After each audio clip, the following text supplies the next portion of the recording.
Bonjour à toutes et tous, zombies. Bienvenue dans cette seconde vidéo dans laquelle on prend connaissance des règles de ce Marvel Zombies.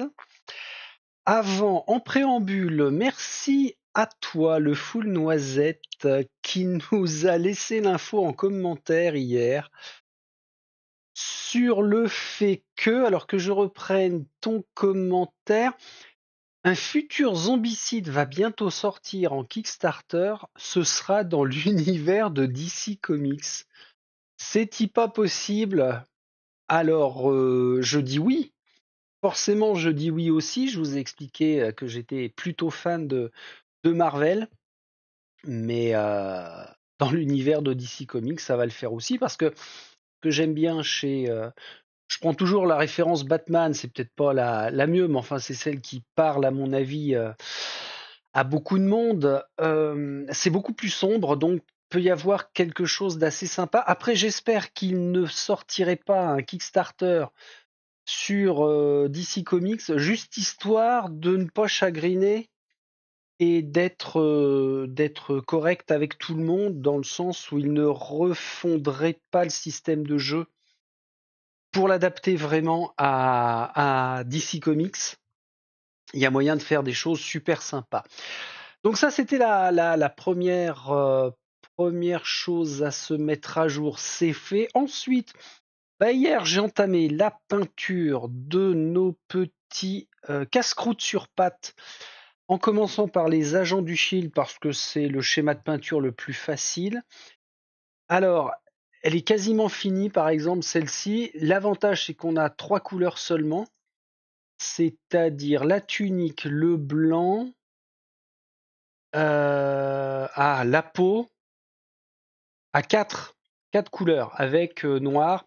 Alors, ce que j'ai fait, puisqu'il y a 1, 2, 3, 4, 5 figurines de 5 postures différentes parmi les agents lambda. Ah bah toi, tu es pareil.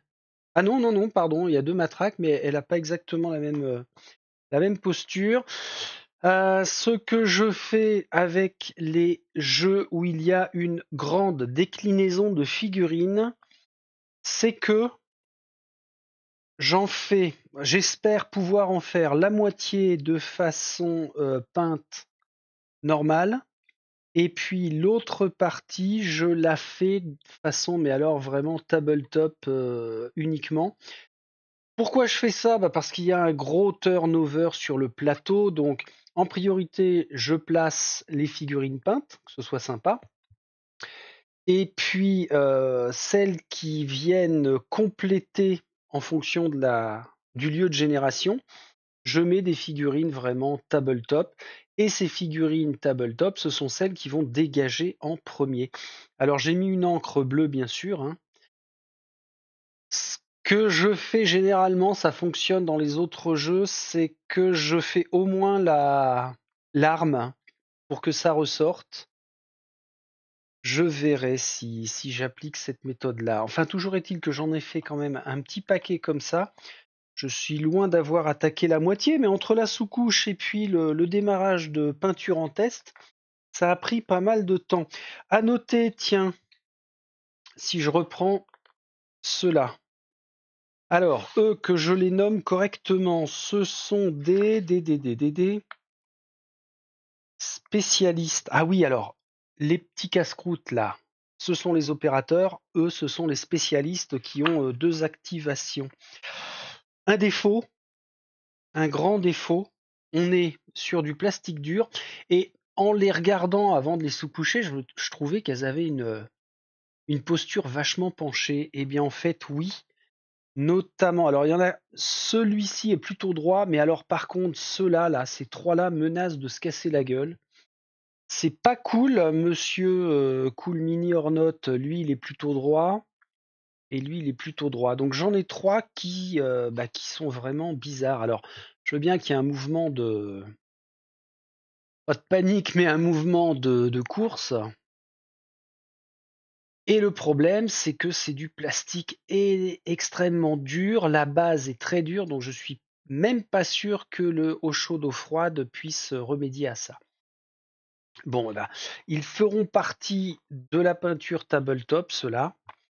Et puis ceux qui sont les plus droits, au moins 4, je les peindrai normalement. Alors, on n'a pas le défaut avec les demoiselles qui courent. Elles sont vraiment droites. C'est le seul défaut que j'ai constaté sur l'immense quantité de figurines. Alors immense, faut pas que j'exagère, mais enfin, il y en a quand même une tripotée. Voilà qui est dit, voilà qui est fait. Alors on retourne dans les règles tout de suite. Nous en étions à la génération justement de nos ennemis. Et il fallait voir maintenant comment ça se boutiquait dans les bâtiments. Alors, on va revenir à une situation où vous n'êtes pas sur le plateau, admettons. Elle est sur le plateau, on est comme ça, crac, on va les mettre là. Miss Danvers, zombifiée, se trouve dans la case de rue. Ouvrir pour la première fois un bâtiment fermé révèle tous les ennemis et citoyens qui s'y trouvent. Un bâtiment comprend toutes les salles reliées par les ouvertures, comme on l'avait vu, et s'étend parfois sur plusieurs dalles. Les portes fermées créent une séparation entre les bâtiments, donc ça bloque aussi les lignes de vue. Les ennemis tapis dans le bâtiment ne sont générés que dans les zones qui portent le symbole point d'exclamation. Ah, ok, donc si Carole défonce la porte ici, il y a une génération par le biais d'une carte que dans cette salle-là. Crac, ici nous aurions un largage de spécialistes. C'est ça qu'il nous explique. Piochez et résolvez une carte génération pour chacune de ces zones, l'une après l'autre, dans l'ordre de votre choix, généralement de la plus éloignée à la plus proche. Et sur les tuiles, on va voir qu'il y a effectivement réparti à différents endroits le symbole génération prioritaire dans ces salles-là. Alors ça, c'est une nouvelle mécanique par rapport aux autres zombicides de mémoire. On n'avait pas quelque chose comme ça. Alors, une fois tous les ennemis générés, révélez toute carte citoyen se trouvant dans le bâtiment et remplacez-la par la pièce de jeu correspondante. Placez la carte face visible à côté du plateau avec les séries d'exemples. Ça, c'est toujours très très bien fait. Wasp vient d'ouvrir ce bâtiment. Des ennemis sont générés dans toutes les zones, point d'exclamation, l'une après l'autre, dans l'ordre décidé par les joueurs. Les joueurs choisissent ci-dessous de 1 à 4. Alors, de 1 à 4. Ah oui, d'accord. 1, 2, 3, 4. Voilà, ils ont sélectionné cet ordre-là. Donc, dans la zone 1, une carte génération est piochée pour la première zone. Le héros zombie le plus expérimenté se trouvant au niveau de danger jaune, il y a un garde. Seconde zone. 3 opérateurs sont générés ici. On respecte le niveau de danger jaune. En 3, 2 gardes apparaissent ici comme il s'agit d'une carte ruée de gardes avec la mention ici. Ces 2 agents sont immédiatement activés. Il reste encore une carte à piocher. Et dans la 4e zone, une carte activation supplémentaire est piochée. Tous les gardes en jeu bénéficient immédiatement d'une activation. Donc c'est spécifié parce que c'est une carte qui concerne les gardes pour cette activation supplémentaire, y compris ceux qui viennent d'être générés, même s'ils ont déjà effectué une ruée. Ce garde dispose de 2 itinéraires d'égale longueur pour atteindre Wasp. Les joueurs décident de le faire passer par la droite. Ça, on l'a vu dans la première vidéo des règles. Ce sont les joueurs qui choisissent quand on a un itinéraire équivalent. Et enfin, pour finir, les 2 cartes citoyens sont révélées et remplacées par leurs pièces en jeu respectives. Et ben rien qu'avec une activation comme ça, c'est quand même un gros bazar sur le plateau. Il va falloir faire gaffe. Alors, voilà ce qu'il en est pour la génération des ennemis. Maintenant, le combat. Attention les yeux. Quand un héros zombie effectue une action d'attaque, viens ici. Il utilise l'attaque unique de sa fiche d'identité. Donc l'attaque unique, c'est coup puissant, là, pour Captain Marvel. Ou l'attaque dévoration générique, celle qui est en dessous. Toutes les attaques comportent les interventions suivantes. Alors, le type d'attaque. Le symbole du point, c'est pour une attaque en mêlée. Et on a uniquement un autre symbole. La flèche, c'est une attaque à distance. Alors, c'est pas une flèche, c'est plutôt un impact. Oui, c'est ça, c'est un impact de projectile. Donc, mêlée ou à distance, les symboles correspondants sont utilisés pour différencier chaque type. Certains effets ou compétences peuvent interagir avec un type particulier. Donc, les attaques de mêlée ne peuvent être effectuées que contre des cibles situées dans la même zone. Les attaques à distance, ce sont contre des ennemis situés dans des zones éloignées en ligne de vue, donc systématiquement tout droit. La portée, il y a une autre notion qui est la portée, avec, c'est juste à côté du symbole. Alors, en mêlée, forcément, c'est 0 case de distance, il faut être dessus. Par contre, le barrage de missiles d'Iron Man, c'est jusqu'à une zone. Ah, ça peut être sur sa zone ou jusqu'à une zone. Donc une valeur de 0 limite les attaques de mêlée à la zone de l'attaquant. Et les attaques à distance possèdent généralement deux valeurs. La première indique la portée minimale.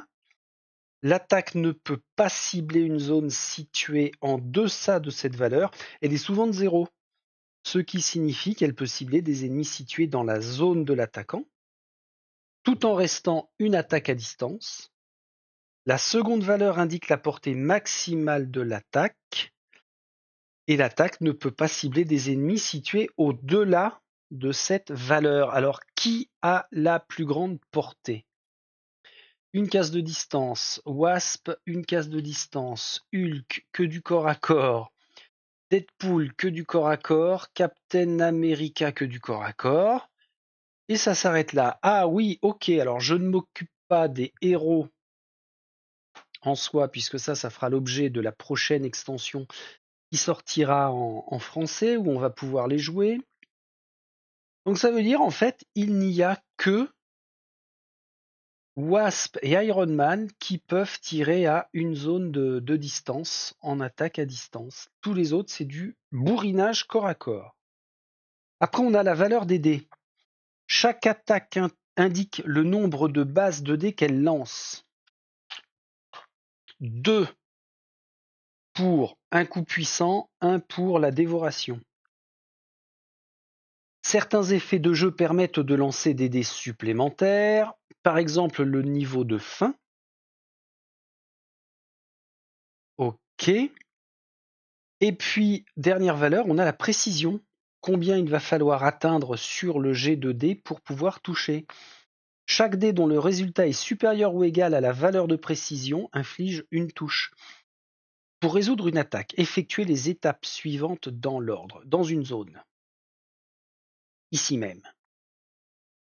Comprise dans la portée de l'attaque. N'oubliez pas que vous devez toujours disposer d'une ligne de vue sur la cible. Oui. Vous pouvez effectuer une attaque à distance pour cibler une autre zone, même si des ennemis se trouvent dans la vôtre. Ah ok.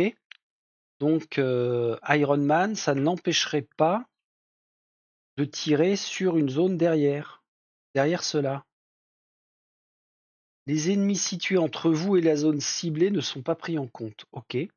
N'oubliez pas que pour les attaques à distance, dans les zones de bâtiment, la ligne de vue est limitée à une zone adjacente et aux zones qui partagent une ouverture. Dans les zones de rue, la ligne de vue s'étend en ligne droite parallèle au bord du plateau jusqu'à ce que l'on rencontre un mur ou le bord de plateau. C'est très très simple comme règle à appliquer. Impeccable. Ensuite, on lance les dés. Là, on sait que pour un coup puissant, elle lance 2 dés. Il faut faire minimum 3. Eh ben, c'est pas mal, Captain Marvel. On a un 6 et un 3. Ça veut dire qu'on a 2 touches. Attribuer les touches. Toutes les touches obtenues aux cibles situées dans la zone attaquée en suivant toujours l'ordre de priorité des cibles. C'est-à-dire que ce soit en mêlée ou à distance, les touches doivent être attribuées en suivant l'ordre de priorité des cibles. En premier, ce sont les super-héros qui dégustent. Donc, super-héros, s'il y avait Spider-Man ici, c'est lui qui prendrait la première touche. Ensuite, ce sont éventuellement les gardes. Ensuite, les opérateurs, donc eux.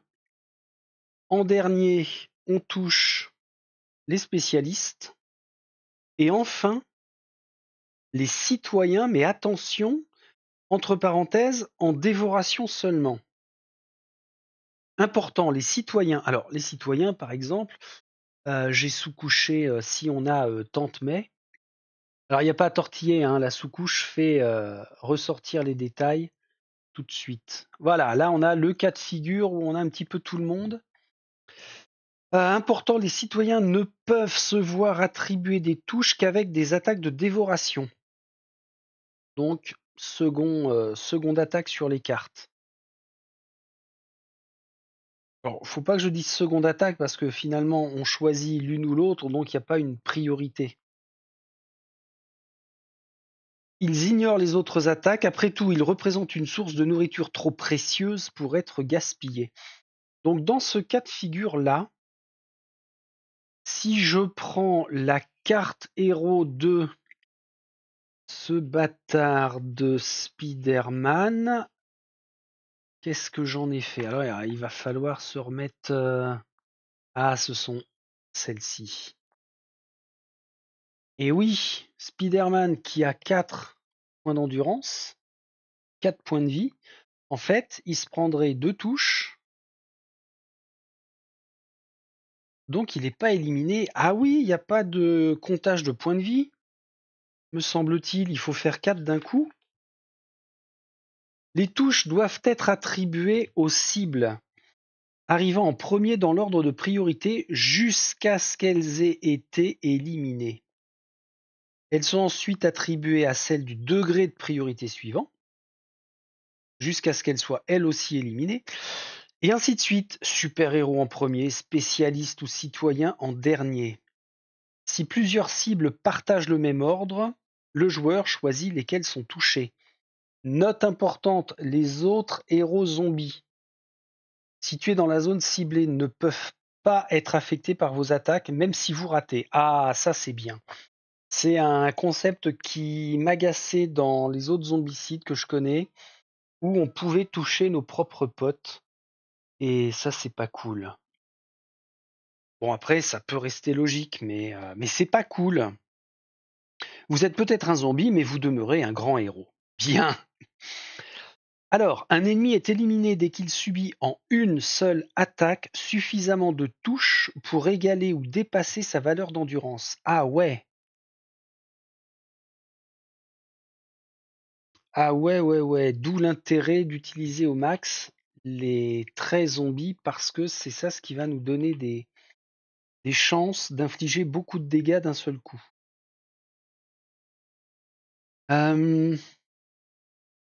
Ouais, c'est bien en une seule attaque, hein.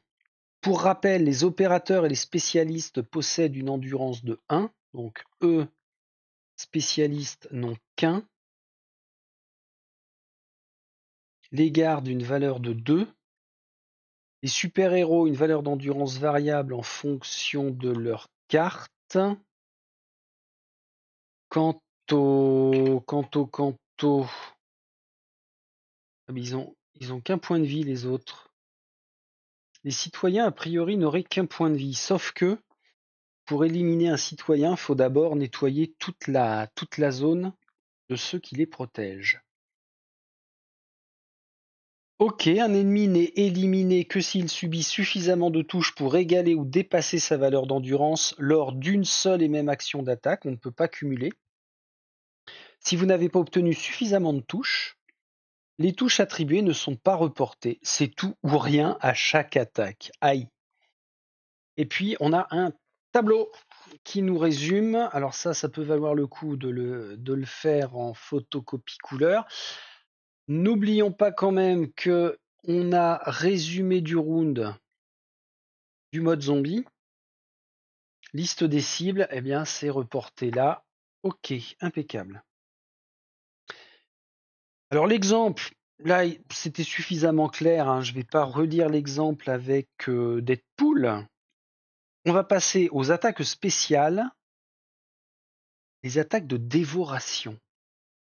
La dévoration est une attaque spéciale à laquelle ont accès tous les héros zombies. Elle fonctionne comme n'importe quelle autre attaque de mêlée, avec les exceptions suivantes. A.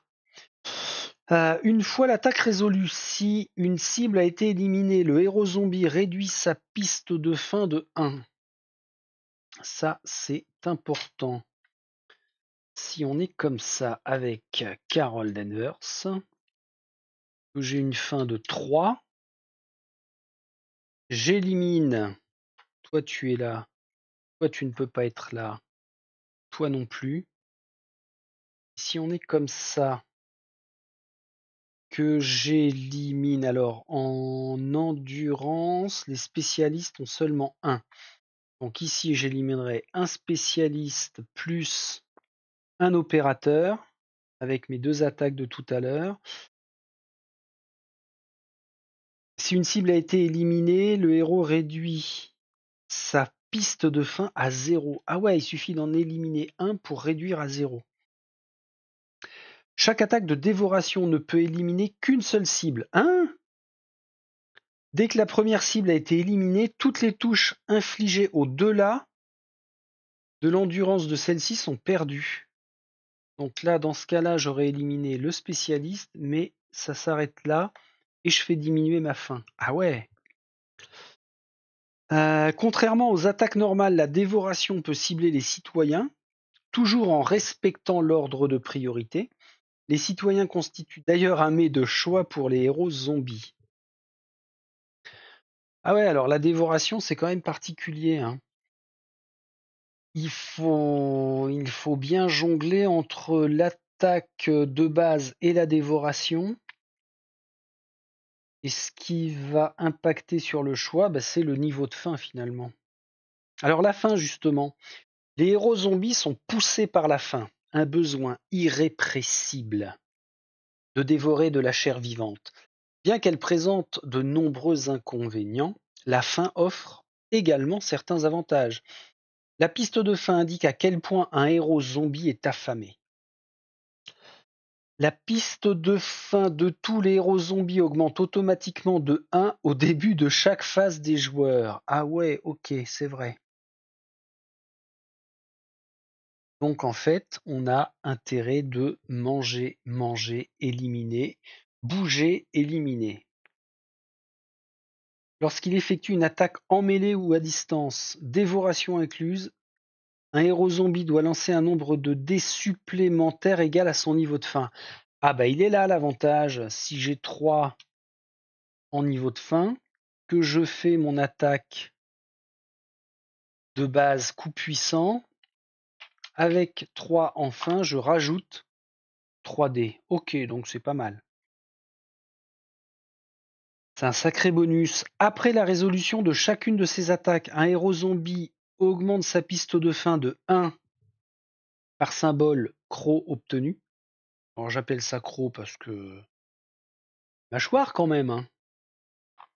Mâchoire.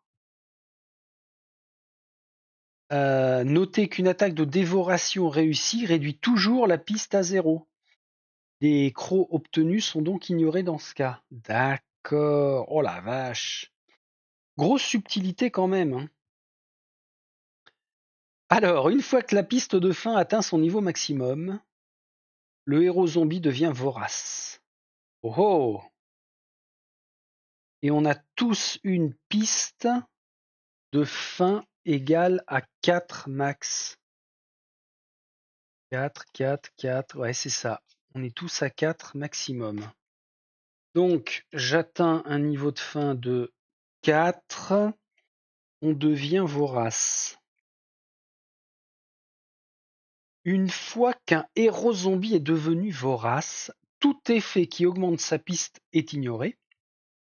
Plusieurs compétences et effets indiquent augmenter la faim pour bénéficier d'un avantage donné, sauf indication contraire, ces augmentations sont toujours égales à 1. Si la piste de faim d'un héros se trouve déjà à son maximum, celui-ci ne peut plus utiliser ses effets. Alors exemple, au début d'un round, le niveau de faim est de 2. La phase des joueurs commence, sa faim passe automatiquement à 3. Pendant son tour, elle effectue une attaque avec Dard de la Guêpe, parce que ça concernait Wasp, en lançant 5 dés, 2 de base plus 3 grâce au niveau de faim.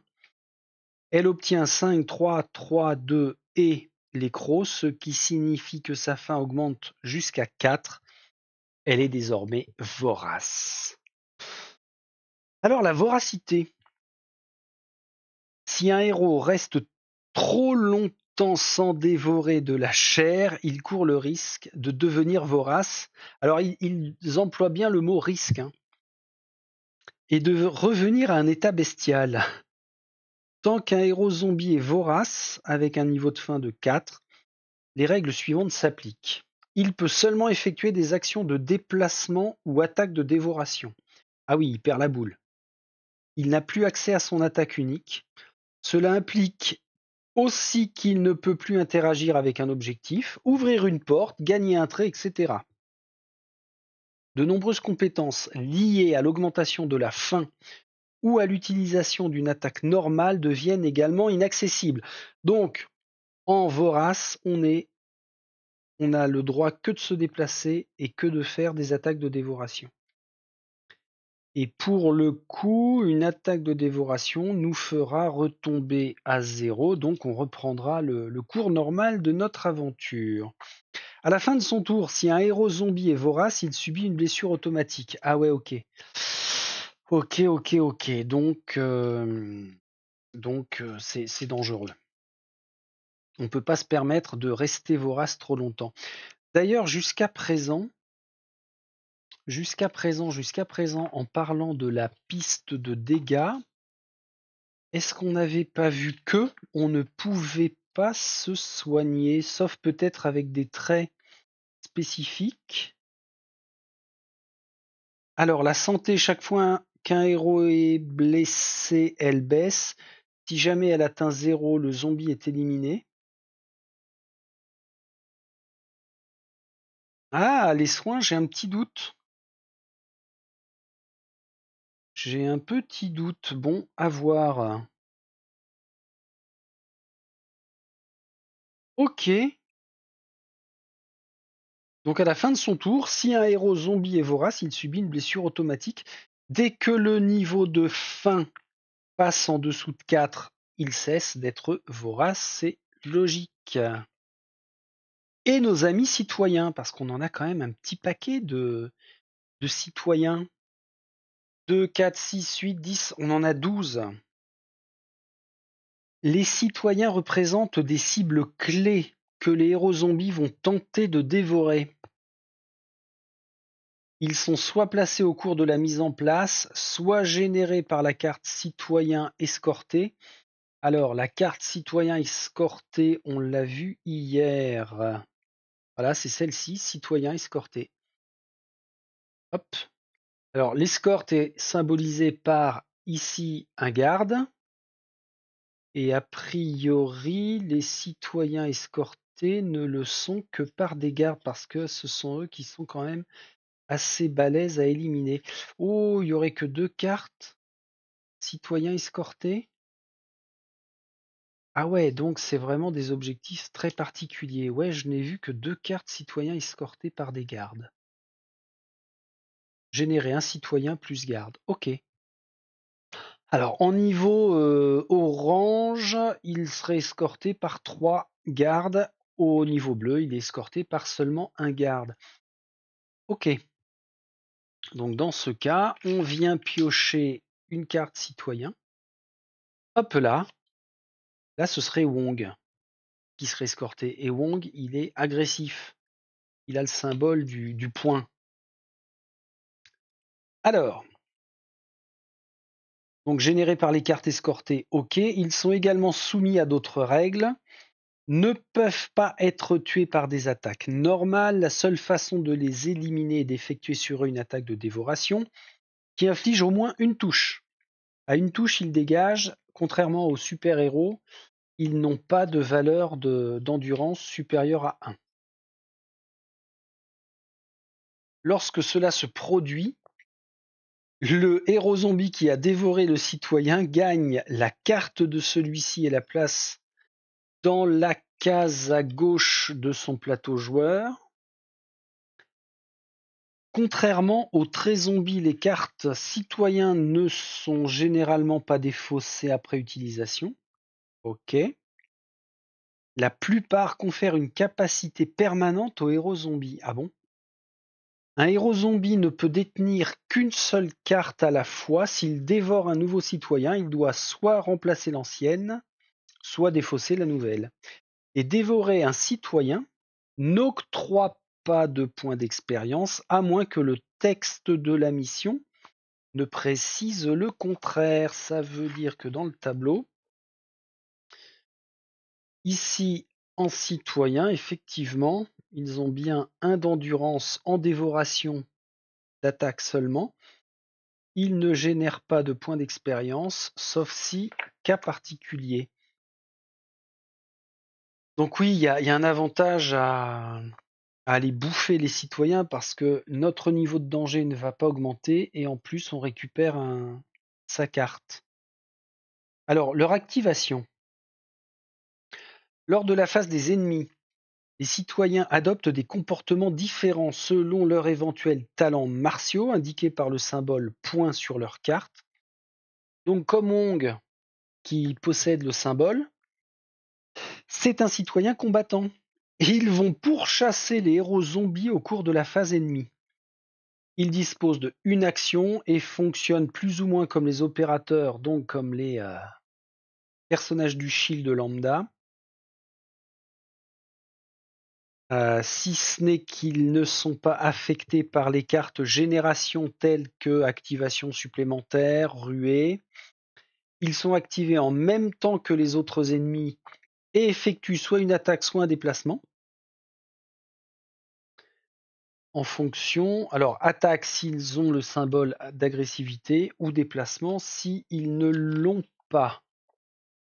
Et justement, les citoyens non combattants. Alors d'ailleurs, la proportion de citoyens combattants et pas combattants. Sharon Carter combattante, Ross. Ah bah, Betty Ross et Thunderbolt Ross. Betty, c'est la fille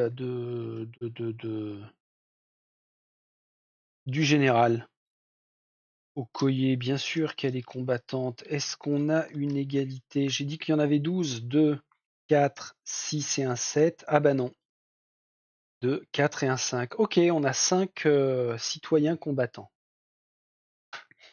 Et les citoyens non combattants, lors de la phase des ennemis, les non combattants vont tenter de quitter le plateau.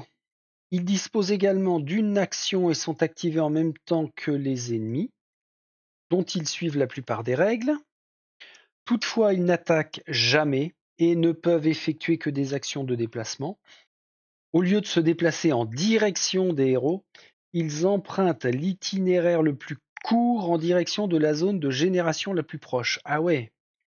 Leur déplacement n'est pas affecté par la présence du héros zombie dans leur zone. Leur déplacement n'est pas affecté par la présence de héros zombies dans leur zone. Ah oui, ok. Donc en fait, eux, ils fuient direct. Donc il y a 0 pénalité. Ils se tirent, ils s'échappent.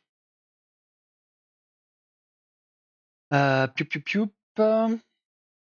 S'ils entrent dans une zone de génération, ils sont immédiatement retirés du plateau et leur carte est défaussée.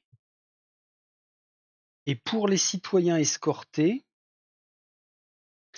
il adopte un comportement de déplacement différent. Ah oui, ça fait quand même des petites mécaniques qui sont très changeantes par rapport aux autres zombicides. Hein.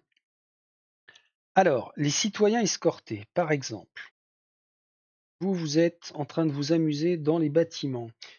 Si nous avons Pepper Potts là, non pardon, c'est Tante May qui est escortée par 2 gros gardes balèzes. Ils se déplacent en direction des héros zombies avec les gardes situés dans leur zone. Si les gardes bénéficient d'une activation supplémentaire, le citoyen escorté est activé en même temps qu'eux. Ok, donc il va se déplacer en même temps. C'est vraiment, il garde son escorte jusqu'au bout. Un citoyen combattant attaque en même temps que son escorte de garde. Un citoyen escorté ne se déplace pas si aucun garde ne se trouve dans sa zone. Un citoyen escorté ne se déplace pas si aucun garde ne se trouve dans sa zone. D'accord. Ah oui, il est escorté en même temps, hein. Et un citoyen combattant peut néanmoins attaquer. À la fin de la phase des ennemis, si aucun garde ne se trouve dans la zone d'un citoyen escorté, générez-y un garde. Ah oui, alors, c'est relativement frais. J'ai en tête que, pour se rappeler si un citoyen est escorté, on garde sa carte qui a été générée et on la place en dessous. C'est comme ça que ça se passe. C'est pour ça que si on élimine son escorte complète, à la fin de la phase des ennemis, s'il n'y a aucun garde, on en génère au moins un. Bon, c'est pas très logique comme ça, hip-hop. Oui, mais non. Pour moi, non, mais enfin, bon, c'est la règle. Allez, fais pas chier Friedrich, c'est la règle, c'est comme ça. C'est juste pour permettre de respecter le fait qu'il soit constamment escorté et que ce soit compliqué quand même d'aller les dévorer parce que il y a toujours un garde à disposition. Mais bon, c'est pas une règle qui me convienne. Ensuite, les citoyens non combattants ne sont pas retirés du plateau si leur escorte de garde les mène dans une zone de génération. Oula! Les citoyens non combattants ne sont pas retirés du plateau si leur escorte les emmène dans une zone de génération. Eh bien, pourquoi diantre?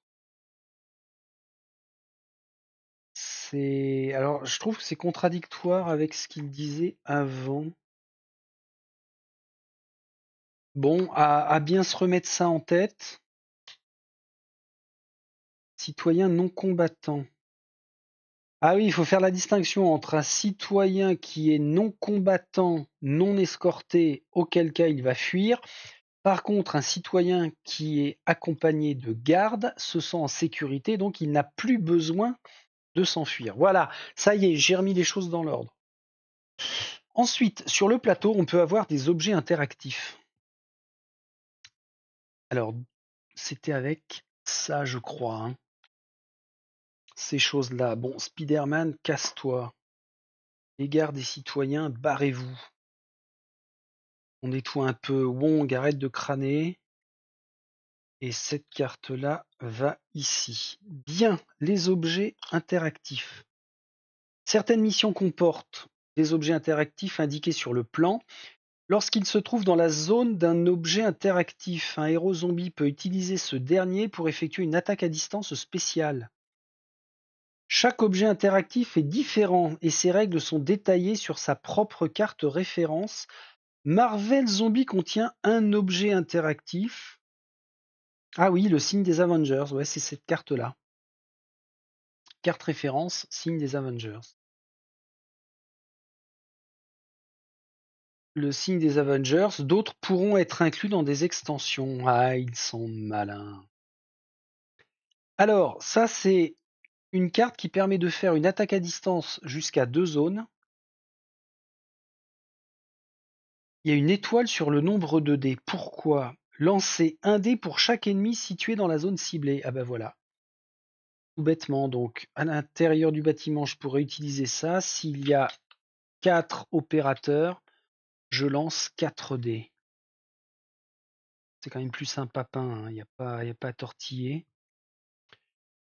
Revenons-en à notre attaque là, avec le signe des Avengers, 4 ennemis égale 4 dés. Et on touche sur 4+. Alors, un dé pour chaque ennemi situé dans la zone ciblée. Ok, les super-héros sont ignorés lors de cette attaque et les dés de bonus ne s'appliquent pas. Ah oui, alors, sur le signe des Avengers, on ne peut pas cumuler le nombre de dés supplémentaires octroyés par le niveau de fin. Le signe des Avengers ne peut être utilisé que 2 fois. Dès qu'il a été utilisé une première fois, placez le pion dans la zone ciblée et retournez-le sur sa face endommagée. Bloom. J'en élimine 3 par exemple. Il en reste un. On place sur sa face endommagée, c'est ça. Retirez-le du plateau quand il a été utilisé une seconde fois. Ouais, c'est pas mal, c'est visuel, c'est super gros. Et c'est dans la paume d'une main, c'est quand même assez balèze. C'est stylé. Ah! Et ensuite, on attaque l'émission, la MZ0 Initiation, une fin grandissante. Alors on va regarder un petit peu comment c'est fichu. Là, on aurait deux tuiles. On a la zone de sortie ici. Quelques portes verrouillées, un objectif dans cette pièce-là. 2 cartes citoyens, donc qui vont être prises au hasard. Ah oui, donc on va les prendre d'abord au hasard et on les met de côté. 2 points de génération ennemis. Tac, tac. Et puis la zone de départ avec des objectifs. Mais ça, nous la verrons cette mission quand on la jouera, histoire de voir comment ça tourne. Alors, après, hier, il me semble qu'on avait vu qu'il y avait 10 missions en tout à jouer. Il y a de quoi faire. Je vous rappelle que ce n'est pas une campagne, hein, on enchaîne les missions les unes après les autres. Clac, clac, clac. Alors, ce qui peut être rigolo, moi, forcément, je pense tout de suite à une chose, c'est que, par exemple, la mission numéro 1, là, on nous dit qu'il y a 4 cartes citoyens. 1, 2, 3, 4. Pour la 1, j'en joue 4. OK. Pour la 2, on a 6 cartes citoyens. Bon, ça va pas marcher. 2, 4, 6. Pour le fun, après avoir joué la mission 1, on ne prend plus celle-ci au hasard. On enchaîne avec les 6 qui sont encore dispo. Pour la mission 3, on doit en choper 6. 1, 2, 3, 4. Forcément, on prendra ces 4-là et puis on remélange cela pour venir compléter 2 autres. Ce paquet-là est joué pour la mission 3. Quand on passe à la mission 4, oula, elle a l'air grande, on a 9 cartes citoyens, même chose, on vient piocher 2, 4, 6, 8. Je suis obligé d'en reprendre une là. Ok, bon, peut y avoir un roulement comme ça qui peut être sympa pour éviter de retomber trop souvent sur les mêmes citoyens. Ça me plaît, j'aime bien. Après, qu'est-ce qu'on a? Ah ouais, alors, on va avoir des missions spécifiques où il y a, par exemple, Doctor Strange là. Bim. Ah ce serait le seul? Ah non. Dans la mission 7, on a Thor. Ok. Bon, ça a l'air assez, ça a l'air d'offrir quand même pas mal de possibilités, hein, pour que d'un scénario à l'autre, on renouvelle le plaisir. Et n'oublions pas, dans la règle, il y a aussi le mode héros. Alors là, est-ce que je vais dire que c'est un petit peu de l'arnaque? C'est marketing. Mais bon, ils sont malins. On va peut-être rester sur une position neutre. Pourquoi j'en viens à ce raisonnement? Parce que on nous présente un mode héros, mais dans les règles, tout au début, on nous a bien dit qu'on ne pouvait jouer avec le mode héros que si on avait la boîte, et ils ont bien appelé ça une boîte de base, qui s'appelle la résistance des X-Men. À ne pas confondre avec la boîte plus petite, la résistance des héros, qui est une extension du mode héros. Tant qu'on n'a pas investi dans la boîte la résistance des X-Men, on ne peut pas jouer en mode héros. Et il y a une mission, 2 missions, 3 missions, 4 missions, 5 missions. Mine de rien, ça fait quand même 15 missions, rien que dans la boîte de base Marvel Zombie. Et en investissant dans la boîte de base Résistance des X-Men, ça veut dire qu'on va rajouter encore des missions supplémentaires. Et des figurines toutes chouettes. Oh oh. Donc c'est plutôt une gamme qui va être très très sympa. De mon point de vue en tout cas, ça va être chouette. Après, et moi je maintiens que je reste très sensible au mode héros. Hein. C'est fou ça. Alors en mode héros, par exemple, l'objectif. Donc ces missions nécessitent les règles et les éléments contenus dans la boîte de base Marvel Zombie Résistance des X-Men, ça ok. Va falloir que je me renseigne d'ailleurs sur l'éventuelle sortie de cette boîte parce que oui, je prends. Et en objectif, ce serait quoi? Juste à temps, emprunter la sortie avec tous les super-héros. À la fin de son tour, un super-héros peut sortir gratuitement par cette zone si elle ne contient pas d'ennemis. Ok, c'est une fuite en avant. Ça peut être très chouette. Alors je vous rappelle que j'avais acheté spécifiquement pour Vampire la Mascarade Chapters et Marvel Zombie. J'avais réinvesti il y a un petit mois maintenant dans des décors modernes, que ce soit chez TT Combat avec des décors en MDF à monter ou alors dans la gamme de Battle Systems. Hein. Vous en avez vu certains des décors avec les prologues de Chapters. Et sur des grandes tuiles comme ça, c'est quand même sympa à positionner.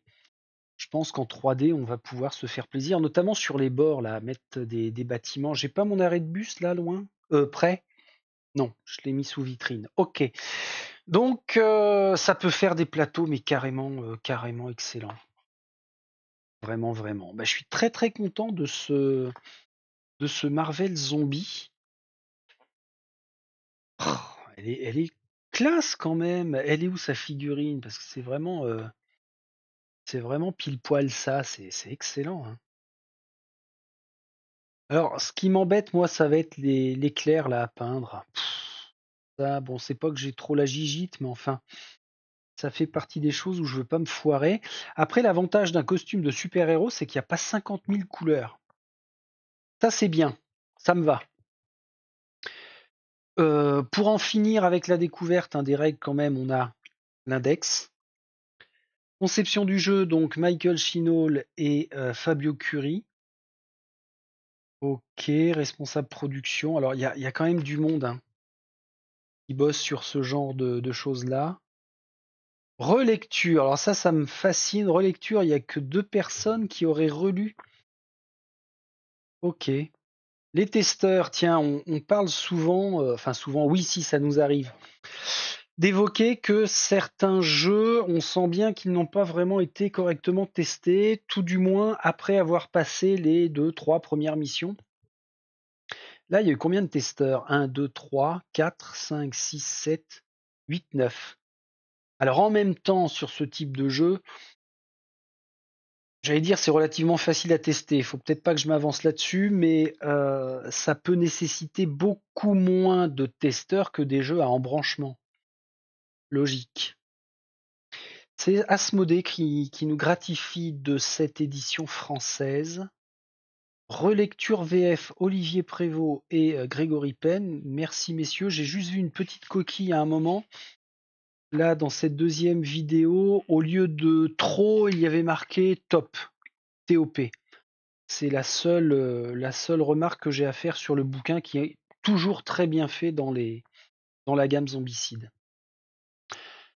Et puis ici, bah oui, comme je l'évoquais, une photocopie couleur pour avoir ça proche du plateau. Et généralement, ce que je fais avec un format comme ça, c'est que je coupe là pour que ça prenne pas trop de place et que ça puisse être mis dans ce sens-là pour avoir une lecture plus sympa. Ça nous raconte quoi? Bah, ça nous raconte la phase des joueurs, bien détaillée, la phase des ennemis bien détaillée et la phase de fin de round où on applique, on fait le ménage. Excellent. Oh, vraiment, vraiment excellent, hein. Là, je suis très très content de ça.